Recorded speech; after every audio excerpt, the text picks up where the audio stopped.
शाळेच्या गेटबाहेर मिळणारे chips, cold drinks, तळलेले पदार्थ आणि जंक फूड आता विद्यार्थ्यांना सहज उपलब्ध होणार नाही. कारण महाराष्ट्रात शालेय विद्यार्थ्यांच्या आरोग्याच्या दृष्टीनं मोठा निर्णय घेण्यात आला आहे. अन्न व औषध प्रशासनानं म्हणजेच FDA राज्यातील सर्व शाळांच्या 50 मीटर परिसरात जंक फूडची विक्री, जाहिरात, विपणन आणि मोफत वितरणावर बंदी घातली आहे. तर FDAच्या निर्णयात नेमकं काय जाणून घेऊया त्या व्हिडिओच्या माध्यमातून. नमस्कार, मी वैभव पाटील. तुम्ही पाहतात आपलं महानगर लाईव्ह. अन्न सुरक्षा आयुक्त तुकाराम मुंढे यांनी या संदर्भातील राज्यव्यापी आदेश जारी केला आहे. हा आदेश राज्यातील सर्व प्रकारच्या शाळांना लागू असणार आहे. यामध्ये शासकीय शाळा, अनुदानित शाळा, खाजगी शाळा, निवासी शाळा, राज्य मंडळ, CBSE, ICSE आणि इतर शिक्षण मंडळाच्या शाळांचा समावेश आहे. मात्र पाळणाघर आणि डे केअर सेंटरला या नियमातून वगळण्यात आलं आहे. आता कोणकोणत्या पदार्थांवर शाळेच्या 50 मीटर आवारात बंदी असणार ते जाणून घेऊयात. वडापाव, समोसा, भजी, फ्रेंच फ्राईज, बटाटा वेफर्स, बिस्किट आणि तात्काळ तयार होणारे नूडल्स, आईस्क्रीम, चॉकलेट्स, मिठाई, पेढे, शीतपेय, पॅकबंद फळरस, एनर्जी, बर्गर आणि पिझ्झा या पदार्थांवर शाळेच्या 50 मीटर परिसरामध्ये बंदी असणार आहे. बदलती जीवनशैली, आक्रमक विपणन व अतिप्रक्रियायुक्त पदार्थांमुळे शाळांच्या परिसरात उच्च चरबी, साखर आणि मीठ असलेलं अन्नपदार्थ, शीतपेय, चिप्स, तळलेले स्नॅक्स व जंक फूड सहज उपलब्ध होतात. अशा पदार्थांच्या नियमित सेवनानं बालपणीचा लठ्ठपणा, सूक्ष्म पोषक तत्वांची कमतरता, ॲनिमिया, एकाग्रता कमी होणं व पुढील आयुष्यात जीवनशैलीजन्य आजारांचा धोका वाढतो. त्यामुळं मुलांना बालपणातच सुरक्षित, पौष्टिक व संतुलित आहार मिळून त्यांचा सर्वांगीण विकास, गुणवत्तापूर्ण शिक्षणाचा व रोगप्रतिकारक शक्तीचा पाया रचला जावा, यासाठी अन्न सुरक्षा आणि बालक शाळेतील मुलांसाठी सुरक्षित अन्न आणि संतुलित आहार विनियम 2020 अंतर्गत अन्न व औषध प्रशासनाचे आयुक्त तुकाराम मुंढे यांनी हा राज्यव्यापी आदेश जारी केला आहे.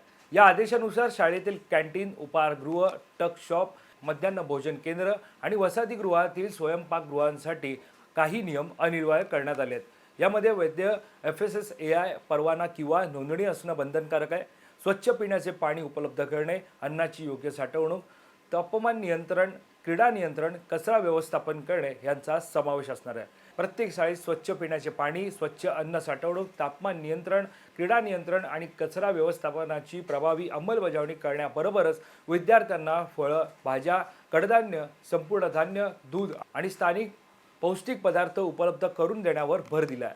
राष्ट्रीय पोषण संस्थेच्या आहार मार्गदर्शक तत्वानुसार शालेय आहाराची आखणी करण्याच्या सूचनाही देण्यात आल्या आहेत. नियमांचं उल्लंघन करणाऱ्या शाळा, उपाहारगृह चालक, अन्न पुरवठादार आणि विक्रेत्यांवर सुधारणा सूचना, परवाना निलंबन अथवा रद्द करणे, जप्ती, अभियोजन आणि आवश्यकतेनुसार कठोर दंडात्मक कारवाई करण्यात येणार आहे. या सगळ्यामध्ये नियमांची अंमलबजावणी होते की नाही यासाठी शाळांची वर्षातून किमान 2 वेळा अन्न सुरक्षा तपासणी केली जाणार आहे.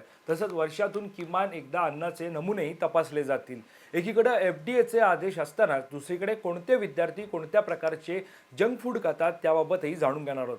एका रिसर्चनुसार पॅकबंद फूड खाणारे विद्यार्थी 93%, चवीमुळे जंक फूड पसंत करणारे विद्यार्थी 78.9%, जाहिरातींना प्रभावित होऊन जंक फूड खाणारे विद्यार्थी 74.3%, नियमित जंक फूड खाणारे विद्यार्थी 70.1%, साखरयुक्त शीतपेय पिणारे विद्यार्थी 68%, शैक्षणिक गुणवत्तेतील घट असलेले विद्यार्थी 20%. त्यामुळे महानगरपालिका, नगरपालिका, जिल्हा परिषद आणि ग्रामपंचायतींनी शाळांच्या 50 मीटर परिसरातील जंक फूड विक्री रोखण्यासाठी सहकार्य करण्याचे निर्देशही देण्यात आले आहेत. अन्न सुरक्षा अधिकारी प्रत्येक शाळेची नियमित तपासणी करून नियमभंग करणाऱ्या व्यावसायिकांवर कारवाई करतील, असं सुद्धा आदेशात म्हणण्यात आलं आहे. याशिवाय PM पोषण योजनेतील पुरवठादारांची नोंदणी, प्रशिक्षण आणि दरवर्षी 31 मार्चपर्यंत अनुपालन अहवाल सादर करणे बंधनकारक असेल. राज्य मंडळ, CBSE, ICSE आणि इतर शिक्षण मंडळांनीही संलग्नता आणि नूतनीकरण प्रक्रियेत या नियमांचं पालन अनिवार्य करावं, असे निर्देश देण्यात आलेत.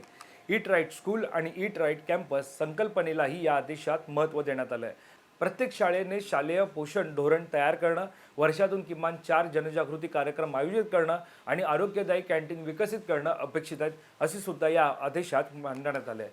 दरम्यान जंक फूडवर बंदी घालण्यात आलेली असतानाच आता शाळेच्या 50 मीटर परिसरात जाहिराती आणि ब्रँडिंगलाही बंदी घालण्यात आली आहे. त्यानुसार शाळेच्या 50 मीटर परिसरात जंक फूड कंपन्यांचे चिन्ह, फलक, पोस्टर्स किंवा बॅनर्स लावण्यास मनाई करण्यात आली आहे. लहान मुलांना आकर्षित करण्यासाठी कोणत्याही प्रकारचे मोफत नमुने किंवा कुपन्स वाटता येणार नाही.